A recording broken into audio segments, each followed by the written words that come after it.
అందరికీ నమస్తే, welcome to our channel. ఒక వ్యక్తి ఒక సంకల్పాన్ని గట్టిగా అనుకుని ఒక పని చేద్దాం అనుకున్నప్పుడు అది సక్సెస్ అవుద్దా అవదా అనేది తర్వాత విషయం. అయితే ప్రయత్నించడం మన ధర్మం. అలా ప్రయత్నిస్తూ ఉంటే ఈ రోజు కాకపోయినా రేపైనా సరే ఖచ్చితంగా ఫలితం వస్తుంది అనే దానికి నారా లోకేష్ గారు పర్ఫెక్ట్ ఎగ్జాంపుల్. ఆయన రాజకీయ అరంగేట్రం చేసిన తర్వాత ఎంతోమంది విమర్శిస్తూనే వచ్చారు. ఏముంది, తన తండ్రి సపోర్ట్తో ఎదిగాడు, దాంట్లో గొప్ప విషయం ఏముంది, ఆయన స్వతహాగా రాలేదు కదా, ఆయన ఏ విధంగా ఇక్కడ మెలగలుగుతాడు, ఆయన వేరే దేశంలో చదువుకున్నాడు, తెలుగు మీద కూడా అంత పట్టు లేదు, అంత వాక్చాతుర్యం లేదు, రాజకీయాల్లో ఎలా రాణిస్తాడు అని చెప్పేసి చాలామంది విమర్శలు చేశారు.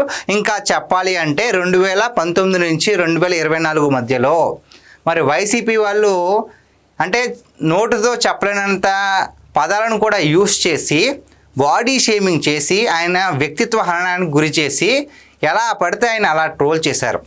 అయితే నారా లోకేష్ గారు వీటన్నిటికీ భయపడి ఆయన ప్రయత్నాన్ని మానుకోలేదు. ఆయన ప్రయత్నం చేస్తూనే ఉన్నాడు. దానికి ఫలితం ఇప్పుడు మన రాష్ట్రానికి మంత్రిగా ఉండి ప్రజలకు ఏం చెయ్యాలి అనేది దృష్టిలో పెట్టుకొని ఇప్పుడు ఆయన నిజంగా ఒక రాజకీయ నాయకుడు అంటే నారా లోకేష్గా ఉండాలి అనేంత స్థాయికి అయితే లోకేష్ గారు అయితే ఎదగడం జరిగింది. అయితే చంద్రబోస్ గారు రాసిన ఒక సాంగ్ లిరిక్స్ ఈయనకి బాగా సూట్ అవుతాయి. తగిలే రాళ్ళను పునాది చేసి నిలవాలని, తరిమే వాళ్ళను హితులుగా మలచి ఎదగాలని, కన్నుల నీటిని కలల సాగుకై వాడుకోవాలని, కాల్చే నిప్పుని ప్రమిదిగా మలిచి ముందుకెళ్ళాలని.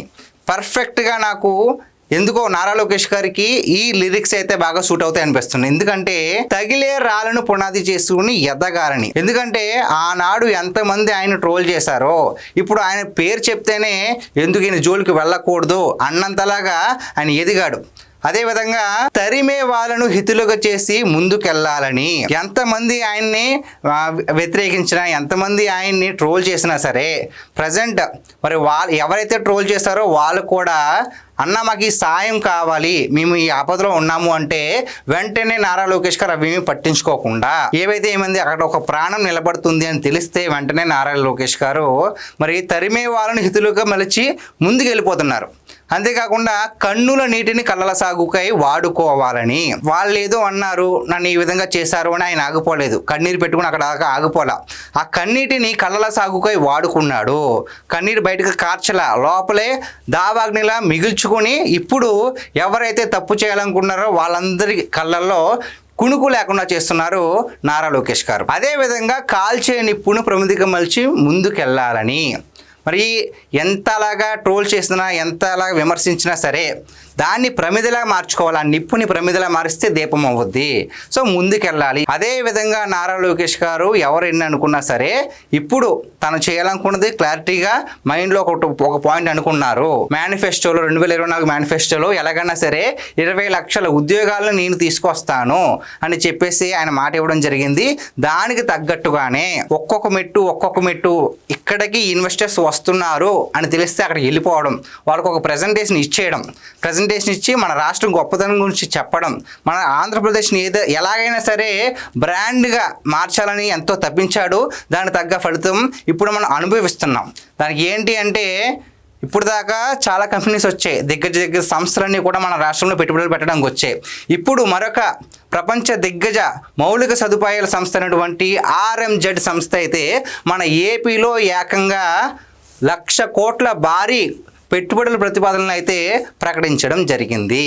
దీని ద్వారా ఏకంగా 1,00,000 మంది యువతకు ఉపాధి అవకాశాలు కలుగుతాయి. చూసారా, విశాఖపట్నంలో ఏదైతే దిగ్గజ సంస్థ అయినటువంటి గూగుల్ వచ్చింది, కాగ్నిజెంట్ వచ్చింది, చాలా దిగ్గజ సంస్థలు వచ్చి మన ఏపీ అనేది ప్రపంచ దేశాలను అట్రాక్ట్ చేసింది. సో దానికి తగ్గ కష్టం నారా లోకేష్ గారు పడ్డారు. ఇప్పుడు దానికి తగ్గట్టుగానే ఫలితం లభిస్తుంది.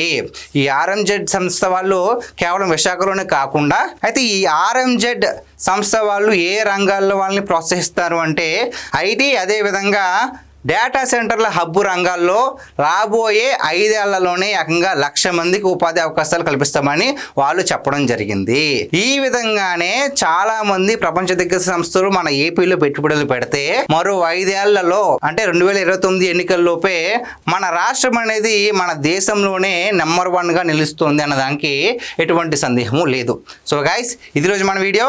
ఈ వీడియో పైన మీ విలువైన అభిప్రాయాన్ని కామెంట్ రూపంలో తెలియజేయండి. Thank you.